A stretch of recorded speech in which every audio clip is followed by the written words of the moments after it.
Mesdames et messieurs, bonjour et bienvenue dans cette production, les actus des WAB, les actus chaudes des WAB Info Télévision. Et pour ces premiers numéros, bien sûr, de cette longue série, de ces billets hebdomadaires des WAB Info à télévision, on va un tout petit peu revenir sur quelques actualités qui font la une, bien sûr, pour ces débuts des semaines en République démocratique du Congo. C'est une production de la rédaction des WAB Info Télévision et j'ai le privilège d'accueillir sur ces plateaux deux collègues journalistes, bien sûr, des WAB Info TV. Bonjour Madame Joyce Moussafir et bienvenue dans les actus chaudes des WAB Info. Merci et bonjour Richard Mouima. Et à vos côtés, il y a Jenny Ntwali. Bonjour Jenny et bienvenue. Bonjour à vous Richard, bonjour à Joyce et surtout aux nombreux internautes qui sont à pareille instance coachés sur WAB Info. C'est un privilège de vous avoir sur ces plateaux, bien sûr, pour débattre autour de quelques actualités chaudes de la semaine, bien sûr, pour ces premiers numéros. On va commencer avec vous, Jenny. Quelles sont les actualités qui vous ont les plus marqué pour la RDC? Elles sont nombreuses, justement, en parlant de la République démocratique du Congo. Je ne sais pas si c'est de la chance parce qu'à tout instant en RDC, il y a toujours une actualité qui défraie la chronique et qui intéresse aussi les Congolais. Malheureusement, il y a aussi des restrictions qui s'invitent.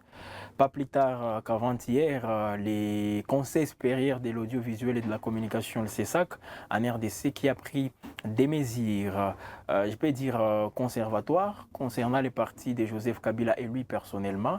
Donc aujourd'hui, ça sera difficile de diffuser une information et entrer au PPRD, à Joseph Kabila. Et là, c'est pour les médias, non seulement les médias, même les acteurs sociopolitiques qui avaient toujours cette volonté de parler du PPRD sur les chaînes des radios et des télévisions. On parle même des chaînes en ligne. Hein. Je ne sais pas si les CESAC a cette possibilité je peux dire d'interdire voilà, les diffusions des informations au PPRD ou à Joseph Kabila, même sur Internet. Donc c'est une mesure qui jusque-là défraie toujours la chronique. Il y a des réactions qui fusent aussi de partout pour manifester les ras-le-bol parce qu'on parle même des restrictions qui enfreignent même les principes sacro-saints et entrer à la démocratie en RDC. Alors nous sommes en train de suivre ça aussi de près et recevoir les avis des uns et des autres par rapport à cette mesure, dit CESAC et surtout son président Christian Bossembe, lui-même personnellement qui... Le tout-puissant président. Mais s'il faut revenir quand même sur les contenus de cette mesure, c'est quoi la motivation du CESAC? Alors, la motivation du CESAC, parce que les CESAC savaient aussi que jusque-là, les PPRD n'est pas frappé par des mesures beaucoup plus judiciaires, juridiques, voilà. Les PPRD n'est pas aussi... bon, il y avait une suspension au niveau du ministère de l'Intérieur, mais une suspension ne veut pas dire que le PPRD est automatiquement radié de la liste des partis politiques en RDC. C'est tout un processus. Bon. Alors, les CESAC, en entrant déjà dans ce sujet-là, savait qu'il y a aussi des aspects juridiques qui vont s'inscrire en sa défaveur. Alors, c'est dans ce sens-là qu'il a commencé par des explications selon lesquelles le PPRD est accusé. Voilà, donc il n'a pas dit que le PPRD est condamné. Le PPRD et son autorité morale est accusé d'être des connivences avec les agresseurs. Là, ce sont les mots du président du CESAC, les agresseurs de la République démocratique du Congo. Alors, pour éviter à ce que l'opinion ne soit aussi emportée par les différentes sorties médiatiques du PPRD, mieux vaut prendre des mesures. Alors, je ne sais pas si il faut dire que c'est une bonne décision ou pas. Les Congolais sont aussi, quelques Congolais sont matières pour y placer aussi des analyses, voire même des prises de position.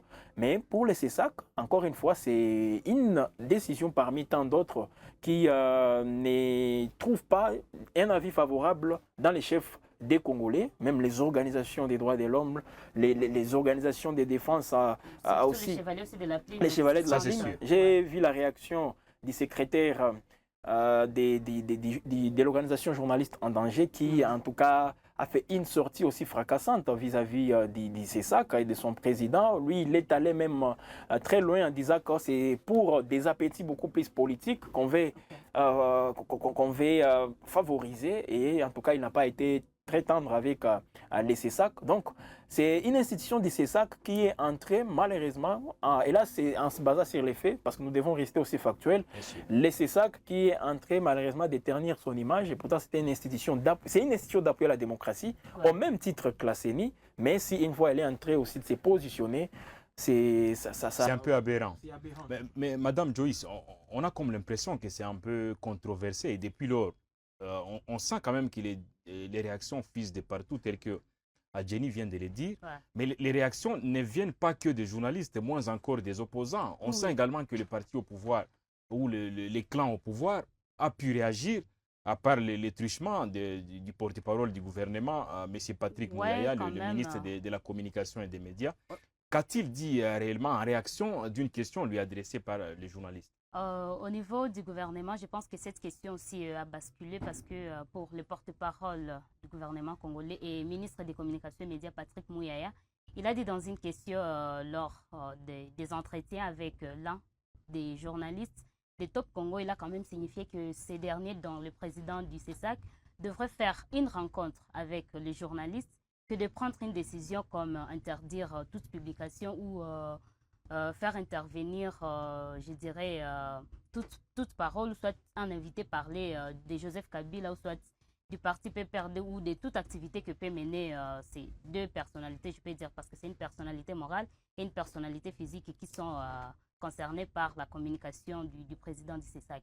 Alors, quant au porte-parole du gouvernement congolais, je pense que ces analyses, ou soit ce qu'il a dit, ce qu'il a donné comme propos vis-à-vis de cette information, je pense que c'est fondé parce que, bon, il ne suffit pas, même si on peut avoir l'autorité, mais quand même, donner une information comme le confrère l'a dit. Bon, ça ne doit pas être normalement, ça ne doit pas se situer dans l'angle, peut dire, des politiciens, c'est-à-dire que chacun ou quelqu'un qu'il montre quand même sa position, mais néanmoins collaborer avec ses confrères, comme l'a dit Patrick Mouyaya, parce que les chevaliers de la plume sont les plus concernés par cette décision et ce sont les plus visés dans cette affaire. Mais une chose est sûre, déjà le CESAC n'a pas annulé sa décision. Jusqu'à présent, mais on se rend compte quand même que ça a évolué, puisque j'ai suivi le président du CESAC, M. Bossembe, qui a quand même un tout petit peu éclairé la lanterne. Il explique qu'il n'a pas interdit plutôt il n'a pas interdit aux journalistes de citer les noms de Joseph Kabila. Sauf que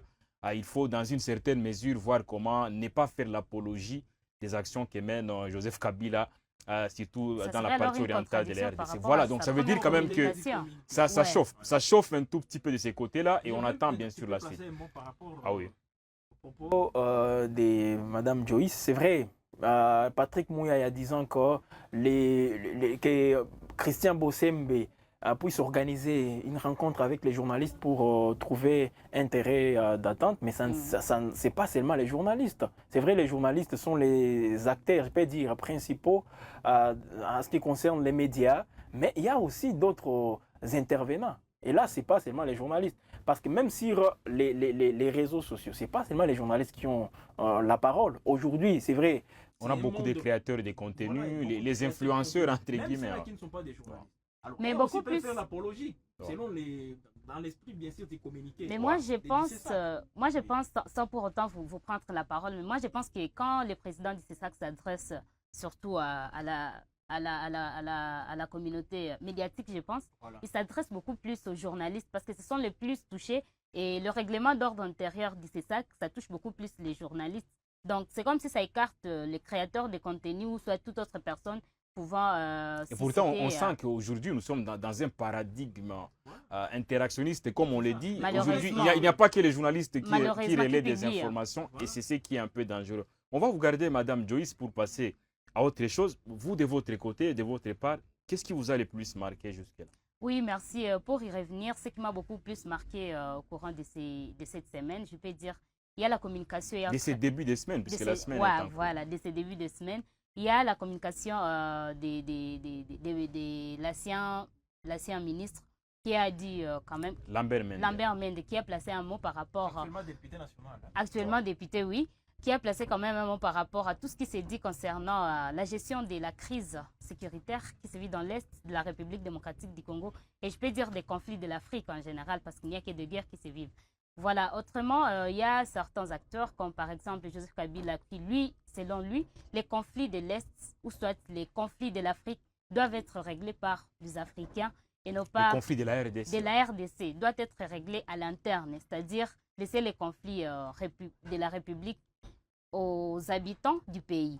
Contrairement à ce que lui a dit, je peux dire qu'il a essayé de contredire Joseph Kabila Kabange et certaines personnes aussi qui ont placé un mot dire que les conflits internes, c'est-à-dire que ça doit être réglé en République démocratique du Congo. D'après lui, les conflits ne devraient pas rester au pays, mais s'étendre. Il a essayé quand même de donner la chance au processus de Washington qui est actuellement en cours parce que ça met en place deux personnalités, c'est-à-dire les concernés directs du conflit. Quand même ils ont entamé ce processus d'appeler les deux chefs d'État, c'est-à-dire les représentants, les ministres des Affaires étrangères de notre pays et le ministre des Affaires étrangères du Rwanda pour le mettre quand même face à face pour essayer de parler des questions qui concernent la République démocratique du Congo. Mais aussi quelque chose qu'il a souligné, il a dit que dans ces processus, il ne devrait pas y avoir un écart avec le processus entamé auparavant, comme c'est-à-dire le processus de Nairobi en soulignant la résolution 2773, mais aussi il a souligné aussi le processus de Luanda qui ne devrait pas être écarté dans ce processus.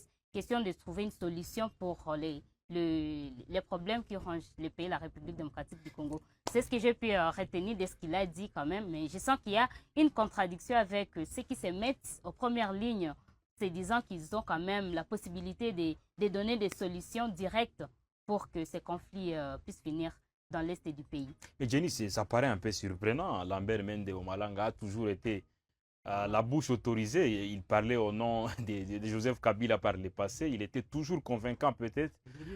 Aujourd'hui, on sent quand même qu'il est un tout petit peu... il s'oppose farouchement à Joseph Kabila et dans ses propos, il regrette et il a entre autres dit qu'il aurait été manipulé, qu'il a été manipulé à l'époque où il était, bien sûr, il était au porte-parole du gouvernement et ministre de la communication et des médias. La politique est dynamique. Bon, je ne sais pas si c'est dynamique. Dynamisme politique, on peut les circonscrire dans quelle logique aujourd'hui? Parce que c'est vrai, Lambert Mende, et là je n'arrive toujours pas à comprendre. Lambert Mende aujourd'hui qui dit les conflits en République démocratique du Congo doivent aussi être discutés, voire même être gérés par au niveau international. Oui, c'est même Lambert Mende, rappelez-vous, sous Joseph Kabila, qui nous disait laissez les problèmes des Congolais aux Congolais eux-mêmes. C'est aux Congolais de s'occuper de leurs problèmes. Il le disait sous Joseph Kabila. Lorsqu'il était en train de français en plus, oui, parce qu'en tout cas, c'est en termes de français, lui, il n'a pas de concurrent. Il le disait, en qualifiant les mouvements citoyens qui s'opposaient à Joseph Kabila d'être manipulés par les officines occidentales. C'est Lambert Mende qui le disait. Alors, c'est aujourd'hui le même Lambert Mende qui nous dit que l'initiative des Américains est à saluer, tout ça. Alors, à un certain moment, c'est peut-être ce dynamisme politique à la congolaise qui est en train, encore une fois, de prendre forme toujours. Et ce sont les mêmes personnes, les Lambert Mende, vous allez voir les mêmes personnes, les anciens caciques du régime Mobutu, du régime Kabila, et ce sont les mêmes qui sont entrés aujourd'hui de s'installer sur la scène, au devant de la scène en tout cas, sous Félix Tshisekedi. Et c'est le président Tshisekedi qui doit faire attention justement avec tous ces gens. Aujourd'hui, il critique Kabila, comme on le voit.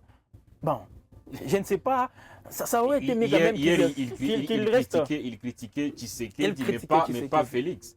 Etienne Tshisekedi par le passé. Quand on parle d'Etienne Tshisekedi, c'est avec toute sa suite. Là, on voit les Félix, voilà, l'IDPS, l'opposition dans son entièreté. Il était trop critique. Et aujourd'hui, c'est avec la même énergie. Et là, je me dis, lui, là, j'ai en train d'avancer, mais il garde toujours la même énergie. Quand il s'agit de critiquer, c'est là qu'il s'oppose au régime dont lui-même il fait partie. Donc, c'est malheureusement. Il dit qu'il n'est ni tshisekédiste, moins encore kabiliste, mais il a été lumumbiste, parce que c'est quelqu'un qui incarne l'idéologie. Est-il toujours dans l'idéologie lumumbiste? Parce que Lumumba aussi lui promet les nationalismes.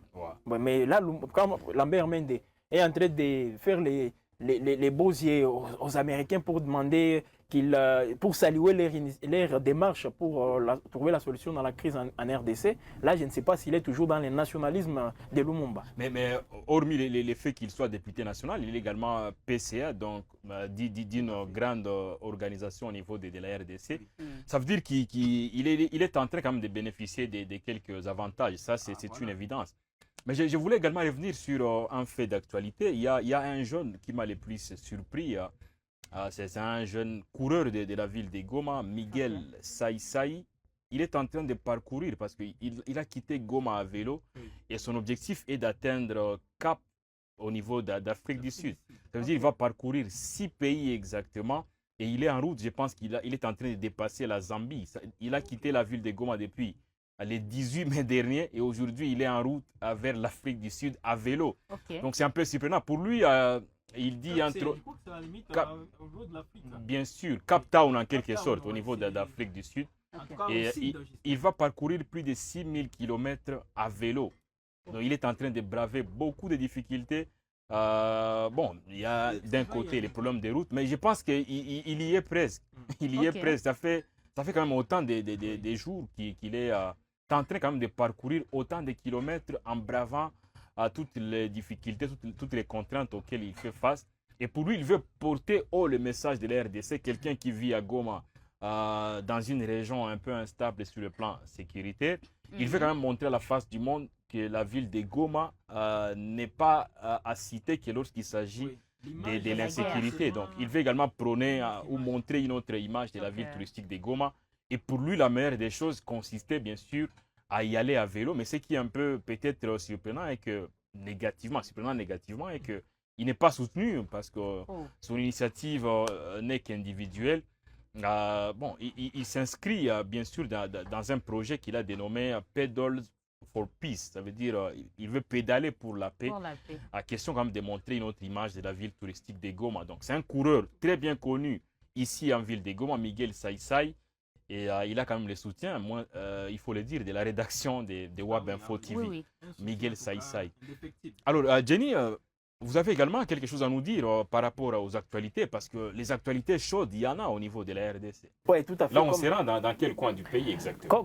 Comme je le disais, les actualités chaudes sont toujours là, en République démocratique du Congo, sur les plans politiques, économiques. En tout cas, c'est un pays qui nous laisse pas, en tout cas, je peux dire, dans une attitude où on peut rester là sans rien faire. En tout cas, en RDC, ce n'est pas le cas. Alors, d'autres actualités, comme j'étais en train, bien sûr, de les dire, non seulement liées à l'ancien président Joseph Kabila, il y a aussi d'autres points forts aujourd'hui qui font à ce que nous puissions aussi faire des décryptages comme nous essayons toujours de les faire. Sur les plans diplomatiques, la RDC, elle est aussi en train de faire parler d'elle. Et je le disais même, c'était hier, avec l'élection au niveau des Nations Unies, Conseil de sécurité des Nations Unies. Ça n'arrive pas tous les jours. Bien que pour la RDC, c'est la 3e fois. Les 2 fois précédentes, c'était sous le régime de Mobutu. Aujourd'hui, la RDC qui retrouve encore une fois le Conseil de sécurité comme membre non permanent. Il faut le préciser, nous ne sommes pas parmi les 5 qui ont les droits de veto. Alors, comme membre non permanent, et là, la question qui se pose, est-ce que la République démocratique du Congo sera à mesure de capitaliser sa présence au sein du Conseil de sécurité des Nations Unies? Parce qu'avec les 5 pays permanent, on peut arriver même à influencer certaines décisions, certaines résolutions. Est-ce qu'on sera à mesure de les faire? Bon, avec une diplomatie qu'on est en train de qualifier d'agissante, bien que sur le terrain, nous ne trouvons toujours pas des résultats. Mais pour un citoyen lambda qui ne comprend pas l'avantage d'avoir un tel siège, quel est cet avantage dont la RDC est bénéficiaire en s'offrant plutôt ces sièges au niveau du Conseil de sécurité des Nations Unies? Voilà, parmi les membres non permanents, la RDC, il y a 15 pays membres non permanents. La RDC en fait partie aujourd'hui. Alors, l'avantage, comme je le disais tantôt, c'est que la RDC aura l'occasion de siéger aussi quand les pays, les 5 et puis les 15, quand ils seront en train de traiter sur les grandes questions aujourd'hui qui intéressent le monde et trouver même des solutions. Quand on parle des résolutions plutôt, quand on parle par exemple de résolution 27-26, ce sont des résolutions qui ont déjà une même sur plusieurs même arrêtés au niveau du pays, plusieurs ordonnances même. Alors la RDC étant siégeant dans ces conseils peut influencer. Parce que c'est vrai, la RDC n'aura pas le droit de veto, mais les 5 pays qui ont le droit de veto, par exemple les États-Unis, on peut arriver même à influencer un tout petit peu les États-Unis. Et là, c'est toujours la diplomatie. Qu'est-ce que vous garantissez aux Américains et qu'ils prennent une décision, par exemple, qui sera en faveur de la RDC. Donc, il faut toujours aussi influencer, c'est la diplomatie, convaincre les pays qui sont là, la Chine, la Russie, la France, les Royaumes-Unis et les États-Unis. Ah voilà, c'est une grande victoire diplomatique, mais on va rester avec vous un instant avant bien sûr de donner la parole également peut-être à l'opposition. En Ituri, il s'est passé des choses, les gouverneurs a tapé du poing sur la table. Oui. Qu'est-ce qui s'est passé exactement? Qu'est-ce qui explique la colère rouge du gouverneur de la province de l'Ituri? Le lieutenant général Luboya Nkashama Johnny, qui est gouverneur militaire de l'Ituri depuis l'instauration de l'état de siège, c'était au mois de mai 2021, justement, 4 ans déjà. Ouais. Alors, le gouverneur, lui, parce qu'il y a une mission de l'inspectorat général des FARDC, et qui est l'inspecteur général aujourd'hui, c'est le général d'armée Gabriel Amissi Kumbadi Tangofor. Alors, déjà pour le gouverneur, il y a des voix qui s'élèvent en Ituri pour dire non, comme le gouverneur, c'est lui le commandant des opérations en Ituri, il n'est pas en train d'assurer une prise en charge effective plutôt des militaires et leurs dépendants. Leurs dépendants, donc les femmes. Oui, mais également les Ouazalènes. Aujourd'hui, ils font partie des dépendants, les veuves et les enfants aussi, les orphelins.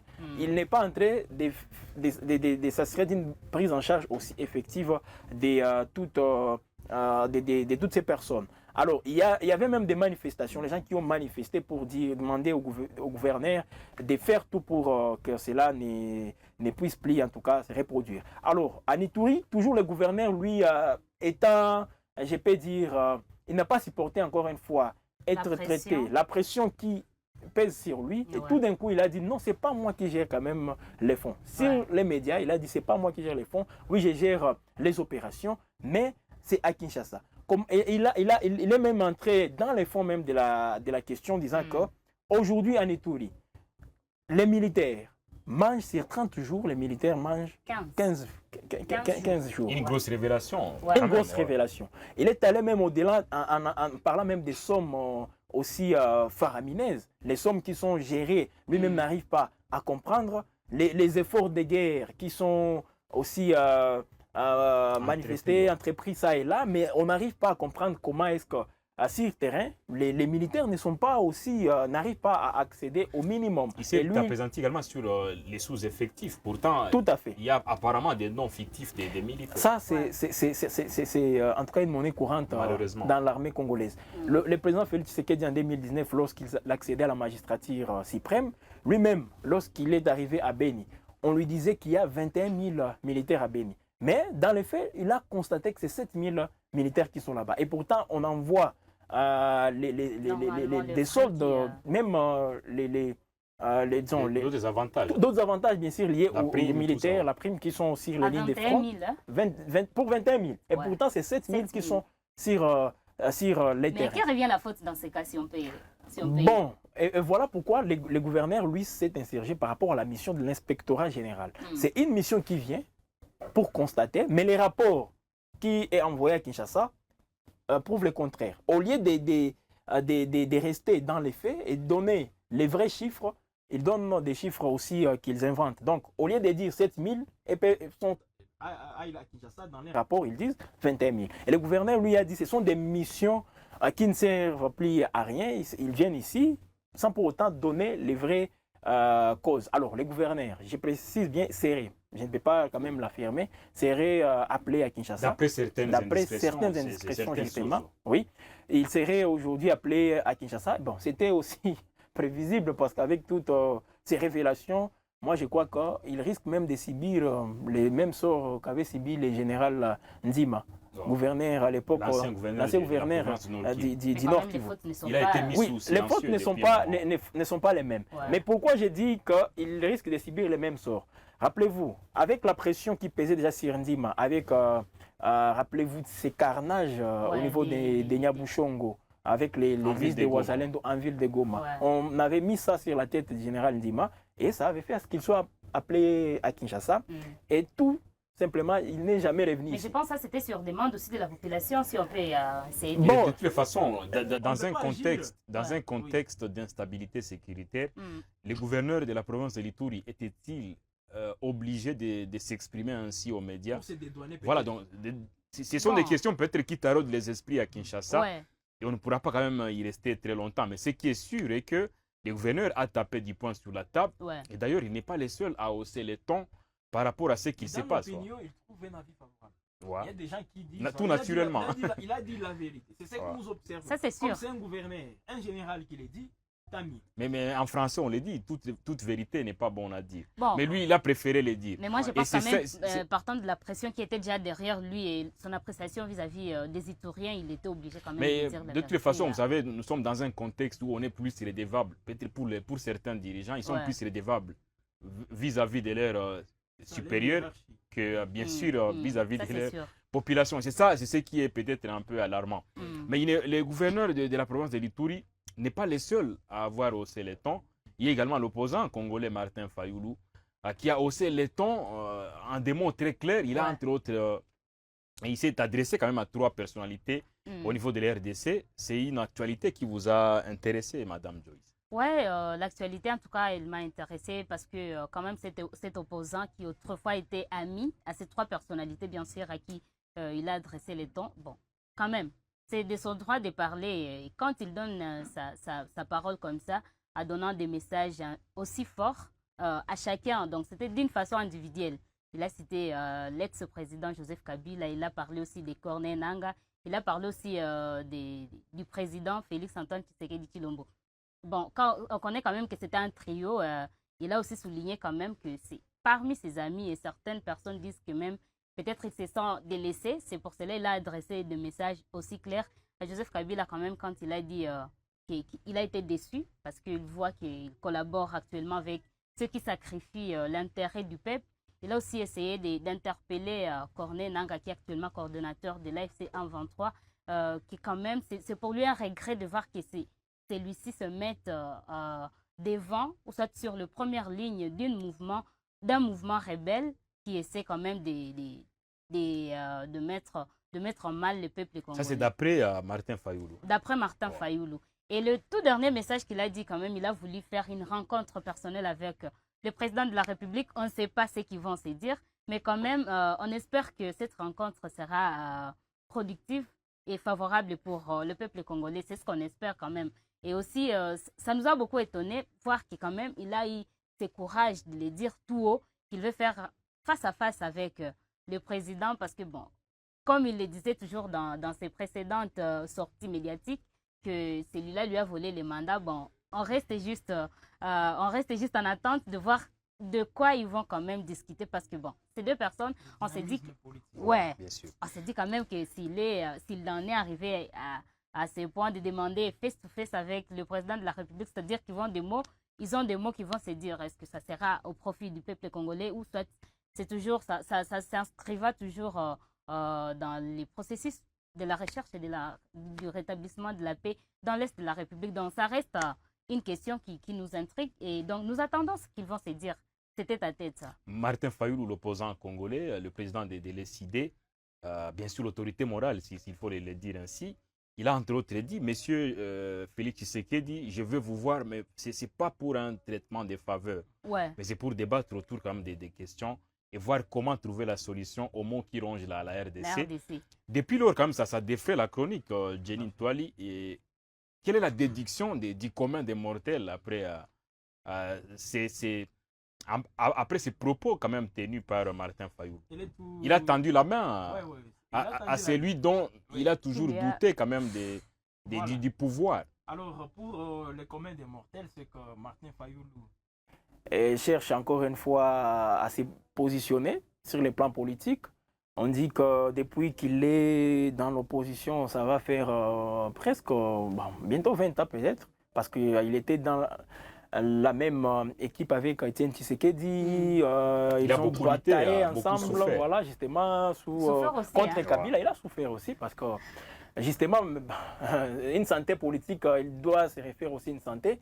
C'est que les également une santé financière. Une santé politique, financière aussi, pour sa survie. Alors, déjà, Martin Fayoulou, moi je crois que, je ne sais pas si on peut encore dire une dynamique politique, mais Martin Fayoulou, je trouve dans lui une inconstance dans tout ce qu'il est en train de faire. Parce que rappelez-vous, le même Martin Fayoulou, il n'y a pas même 6 mois, il avait signé un communiqué conjoint avec Kabila, avec Moïse Katumbi, par rapport à la gestion de Félix Tshisekedi.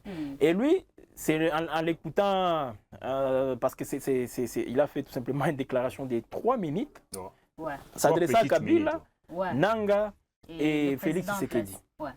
Alors, Martin Fayoulou, dans d'autres indiscrétions, disent que Martin Fayoulou n'a pas aussi trouvé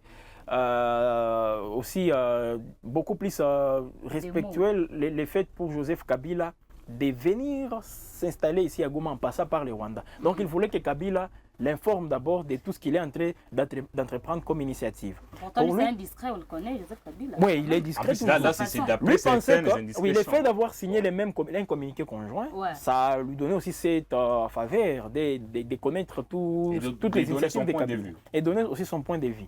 Tout comme il a traité aussi, même Katumbi, il a dit que Katumbi peut-être lui savait, c'est que Kabila est en train de faire. Deuxièmement, il dit ceci que cette crise aujourd'hui en République démocratique du Congo a des responsables. Et il a même cité Félix, il veut rencontrer le président Félix Tshisekedi pour discuter tête à tête avec lui. Il demande à Nanga de quitter ce chemin-là. Il est en train d'être trompé, il est en train de massacrer les Congolais.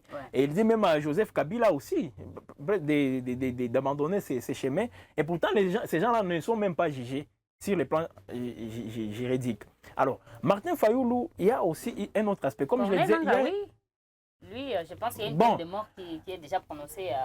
Une peine de mort, mais jusque-là, on ne peut pas dire qu'il a franchi toutes les étapes. Parce que oui, il peut interjeter appel même. Donc, il n'est pas condamné d'une manière aussi définitive. Alors, pour Martin Fayoulou, ça, il faut aussi le préciser. Comme on le disait, et là, je reviens un tout petit peu sur ce que pensent les communs des mortels. Martin Fayoulou a besoin aussi de se positionner. Pas plus tard. De se repositionner. Voilà, de se repositionner. Parce qu'aujourd'hui, dans l'opposition, il ne se retrouve pas. Alors, Martin Fayoulou n'a pas pris part aux consultations menées par le président Félix Tshisekedi. Alors, il y a un gouvernement de cohésion nationale qui serait en gestation. Alors, pour Martin Fayoulou, peut-être c'est l'occasion, il se retrouvait Premier ministre. Et sur ces points, il est catégorique, il est en train de réfuter en bloc toutes ces considérations-là. Alors, mais déjà, quand il veut rencontrer Félix Tshisekedi, et ce qui m'a aussi surpris, permettez à ce que je le dise, c'est que ce message a été diffusé à la RTNC. Relayé d'ailleurs. À la RTNC. C'est qu'on ne voit pas souvent. Et bien sûr, dans la foulée, il y a la porte-parole du président de la République qui approuve déjà la démarche de Martin Fayoulou. Et un avis favorable, justement. Bien sûr, ça veut dire que les deux personnalités pourraient se rencontrer. Alors, comment expliquer cela? Martin Fayoulou fait il s'adresse à la nation selon lui, les mêmes jours, quelques heures plus tard, c'est la porte-parole du président de la République qui réagit disant qui approuve. Comme par hasard. Et les mêmes jours, c'est le porte-parole du gouvernement dans un briefing presse qui donne son avis aussi, un avis favorable à la position de Martin Fayoulou. Donc à un certain moment, moi je pense qu'il y aurait même des pourparlers menés en amont, avant même l'adresse de Martin Fayoulou à la nation. Et voilà pourquoi on a vu même des réactions qui n'ont pas tardé du côté présidentiel pour dire non, en tout cas nous sommes Martin Fayoulou, le président de la République. D'ici là, peut-être il peut organiser une rencontre et c'est le président qui pourrait se déplacer. Ça c'est sûr. Voilà, donc ça ne sera pas à la Cité de l'Union africaine, mais c'est peut-être à Faden House, le président Félix Tshisekedi qui ira chez Martin Fayoulou pour cette rencontre. Ça, par exemple. De toute façon, je pense que la politique telle que Jenny Nessès dit martelé étant dynamique, il y a des choses qui se passent. Peut-être en RDC, on exagère avec ces dynamiques. Voilà, on va terminer ce premier numéro des actus chaudes de WAB Info, peut-être avec un supplément d'actualité. C'est bien sûr Constant Moutamba. Il est devenu de plus en plus inconstant aussi, bien sûr, parce qu'il avait juré de ne pas rencontrer les procureurs généraux. Oui. On l'a vu quand même dans les couloirs Voilà, on l'a de la vu Cour de cassation. Dans les couloirs de la Cour de cassation pour rencontrer Le ministre de la Justice qui, Voilà. bien sûr, est en train quand même d'être rattrapé Je ne sais par pas la si on justice. peut dire que c'est l'état des droits qui est en marche quand on voit un ministre de la Justice traîner au-devant de cette même justice. Mais, Surtout en face de celui qu'il prend pour son mais subalterne. moi, je pense bien qu'en suivant, parce que j'avais suivi les débats de cette question au niveau de l'Assemblée nationale, dans les fonds, en tout cas, les députés ont eu à traiter cette question jusqu'au point où ils ont eux-mêmes été convaincus par les réquisitoires du procureur général près la Cour de cassation et autoriser justement qu'il y ait cette... bon, jusque-là, ce ne sont pas des poursuites, c'est tout simplement une démarche qui vient avant des poursuites, parce que pour qu'il y ait des poursuites, il faut que les immunités des Moutamba soient levées. Les immunités ne sont pas encore levées. On a juste autorisé l'instruction. C'est l'instruction qui est en cours. Mais j'ai senti en tout cas, dans les faits, Constant Moutamba est dans les mauvais draps. Parce qu'avec les débats, les marchés de gré à gré, comment il a procédé, en tout cas, c'est en quelque sorte des procédures d'urgence. Au lieu d'informer en amont une institution qui est censée traiter les marchés en République démocratique du Congo, lui, il est allé au-delà de cette institution pour prendre des décisions, pour conclure déjà les marchés avec cette société. Une nouvelle société. Qui n'a que 2 agents qui sont engagés, dont d'ailleurs la responsable serait enceinte et serait en déplacement pour mettre au monde. Bon, voilà, c'est un peu compliqué. Et puis, d'après les rapports qui a été lu au niveau de l'Assemblée nationale, apparemment, Constant Moutamba se serait excusé par rapport à tout ce qu'il y a eu comme vice de procédure. Jusque-là, on est un peu impatient. Et aussi, bien avant cela, il a quand même... normalement. Bien avant cela, il a tenu des propos un peu qui fâchent surtout les procureurs près la Cour de cassation. Bien sûr, aussi la première ministre. Et d'ailleurs, en dehors du fait qu'il serait peut-être à la longue poursuivi, il y a également, pour ces détournements présumés des deniers publics, il y a également cet outrage, entre guillemets, qui est aussi évoqué. Et peut-être pour ces deux, bien sûr, ces deux presque chefs d'accusation, on a comme l'impression que Moutamba, d'ailleurs, qui avait juré de ne pas se présenter devant son subalterne, les procureurs généraux, aujourd'hui, on se rend compte qu'il est... qu'il n'est plus très loin. Il n'est plus très loin des barreaux.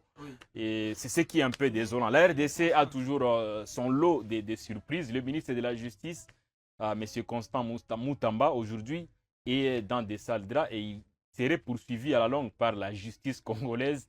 C'est de la sauce congolaise. On est à la fin, bien sûr, de ce premier numéro. Ce qui est sûr, les actualités sont légion, comme on le dit. Il n'y a pas vraiment... on n'a pas assez de temps peut-être pour revenir sur toutes les actualités. Grand a été notre privilège de vous servir. Merci beaucoup, Joyce, d'être intervenu brillamment pour ce premier numéro. Merci à vous pour cette production. Merci également à vous, Jenny Antoali. Je rappelle que Jenny a intégré l'équipe officiellement, l'équipe rédactionnelle de WAB Info Télévision. Donc, bienvenue une fois de plus. Merci en tout cas. C'est toujours un plaisir aussi d'intégrer cette équipe. Le mercato est toujours en cours. Un mercato XXL. Mercato estival avant l'heure. Il faut aussi le dire. Alors, j'ai dit aussi merci aux nombreux abonnés, c'est là aussi qui nous suivent, qui ne sont pas encore abonnés. On peut tout simplement les inviter à le faire parce que c'est ici où justement les informations sont bien décryptées, les informations, je peux dire, rares aussi. Donc nous sommes là pour les rapporter ces services parce qu'ils les méritent. Donc merci aussi à vous, Richard, de nous associer à cet échange journalistique. Nous sommes restés tout simplement dans les faits. Merci à Joyce. Voilà. C'est fait un plaisir en tout cas et j'espère que prochainement on va encore se retrouver. On l'a dit, c'est un billet hebdomadaire de WAB Info Télévision. 2 fois la semaine, vous aurez à suivre bien sûr les actualités chaudes du début des semaines et des fins des semaines. On va se retrouver ce week-end déjà pour décortiquer d'autres faits d'actualité bien sûr au niveau de la RDC et à l'international, pourquoi pas. Merci beaucoup et à très bientôt.